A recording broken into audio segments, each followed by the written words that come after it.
जय श्री राम दोस्तों, स्वागत है आप सभी का सनातन धर्म यात्रा में। आज का वीडियो अत्यंत महत्वपूर्ण है। कृपया वीडियो को ज़्यादा से ज़्यादा शेयर कर दीजिए ताकि अधिकतम लोगों तक यह जानकारी पहुंच सके।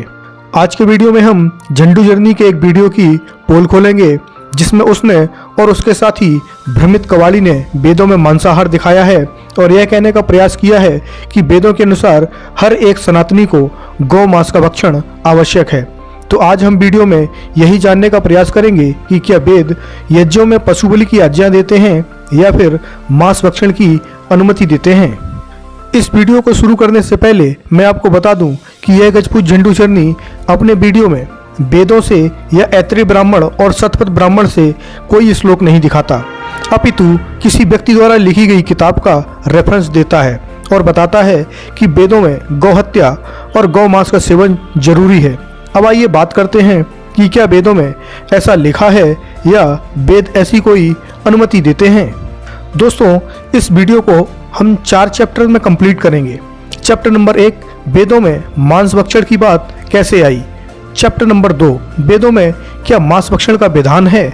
चैप्टर नंबर 3, क्या वेदों के अनुसार यज्ञों में पशु बलि का विधान है। चैप्टर नंबर 4, क्या वेदों में वर्णित अश्वमेध, नरमेध, अजमेध, गौमेध में घोड़ा, मनुष्य, गौ की यज्ञों में बलि देने का विधान है। मेध का अर्थ क्या है। तो आइए शुरू करते हैं चैप्टर नंबर 1, वेदों में मांस भक्षण की बात कैसे आई।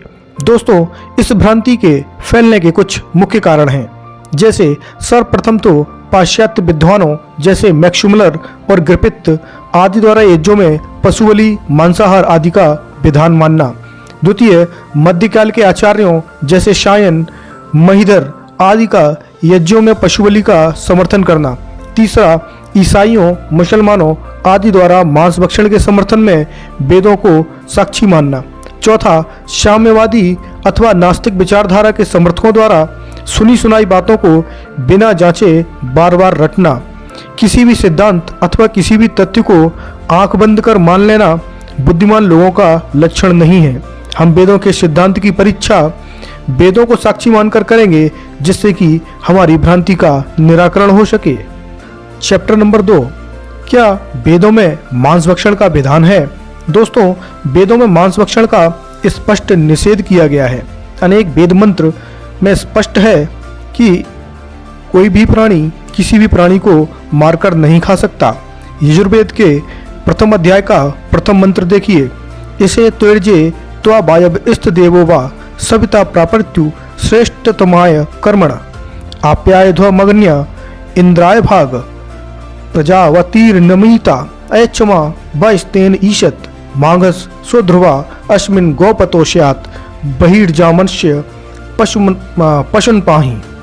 अर्थात, हे मनुष्यों, सविता देव यानी कि संपूर्ण सृष्टि के रचनाकार आपको ऊर्जस्वी बनाने की कृपा करें, वायु आपको स्वस्थ बनाने की कृपा करे, आप सभी श्रेष्ठ कर्म को प्राप्त करें, आप अपना यज्ञ भाग इंद्रदेव को भेंट करें, ईश्वर आपको श्रेष्ठ संतान दे, आप यक्षमा यानी क्षय रे से घातक रोग से दूर रहें, दुष्ट और चोर लोग आपके निर्णायक न बने, आप परमेश्वर की छत्र छाया में रहें, आप गौपति हों, आपकी और आपके पशुधन की रक्षा हो।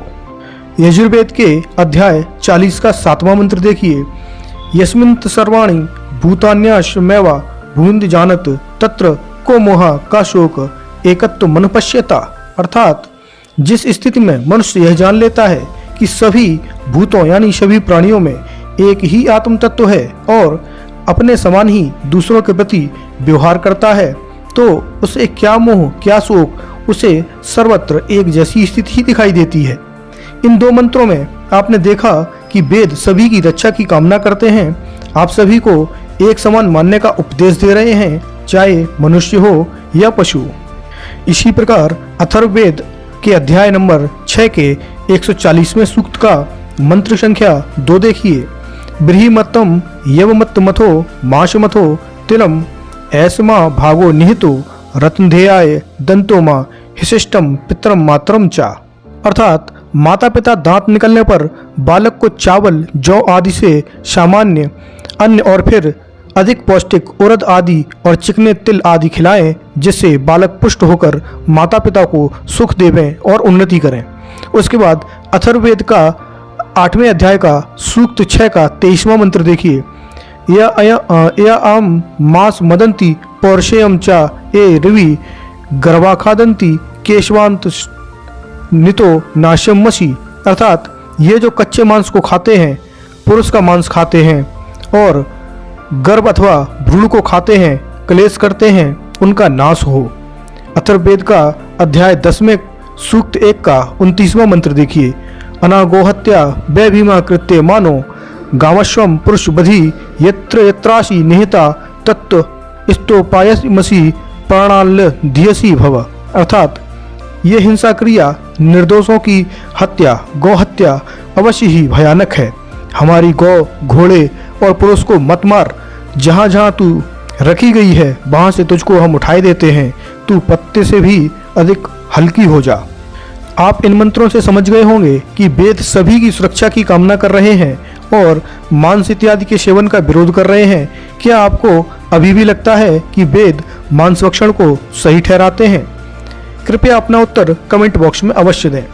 चैप्टर नंबर 3, क्या वेदों के अनुसार यज्ञों में पशु बलि का विधान है?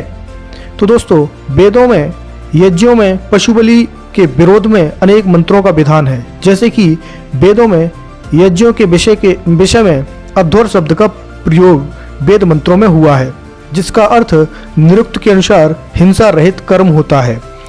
ऋग्वेद के मंडल 1 का सूक्त 1 का मंत्र 4 देखिए।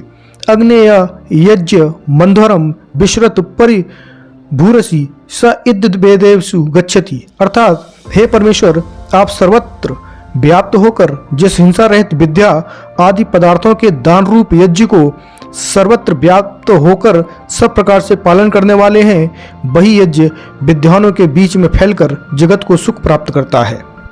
ऋग्वेद के मंडल 1 के सूक्त 1 मंत्र संख्या 8 को देखिए।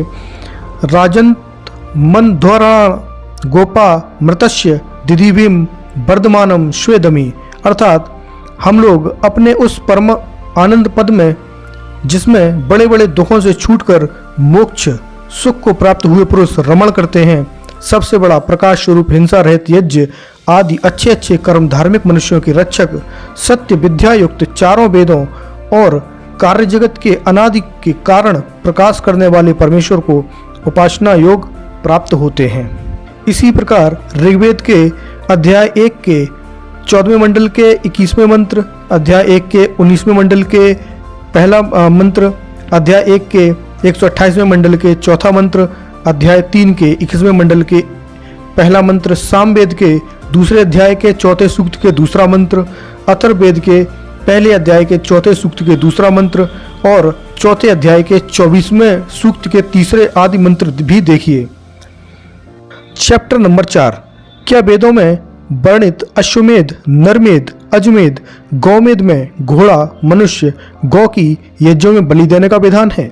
मेध का अर्थ क्या है?